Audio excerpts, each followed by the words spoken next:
In this video, I'm going to show you how to remove sharing access in Evernote quickly and safely. If you've shared a note with the wrong person, no longer need someone to view it, or just want to tighten up your note permissions, this tutorial will walk you through the exact steps. And if you find this helpful, make sure to hit the like button and subscribe for more simple Evernote tutorials. Alright, let's jump right in. First, open the shared note inside Evernote. This is the note that currently has access enabled for other people. You want to make sure you are working from the exact note you want to update, especially if you have multiple shared notes in your account. Once the note is open, look to the top right corner of the screen and click the Share button. This is where Evernote keeps all of the sharing settings for that note. When you click it, a sharing window will appear and show you everyone who currently has access. Now, in that sharing window, look carefully for the person whose access you want to remove. If you've shared the note with several people, take a moment to confirm you're selecting the right one before making any changes. Next, click the permission setting next to their name.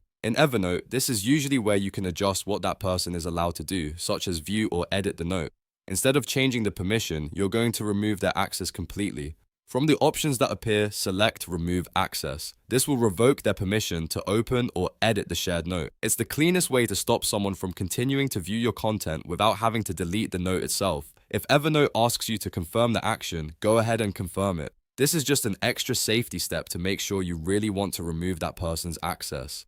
Once confirmed, the change should take effect right away. After that, the person will no longer be able to open or edit the shared note unless you share it with them again in the future. That means your note is now private again from their side, while you keep full control of the content.